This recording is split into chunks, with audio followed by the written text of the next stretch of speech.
Your car just made a noise you've never heard before. Welcome to day 8 of Overcoming Your Fear of Driving in 13 Days.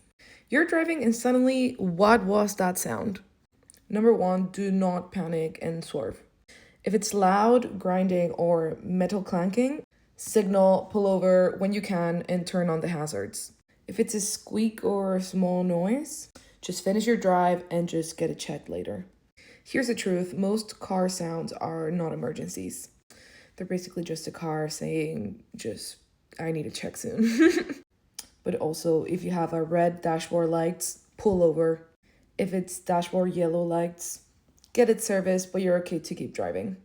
That is day 8 complete. Make sure to follow for day 9. Save this video for later and share with a friend that is always having weird sounds in their car.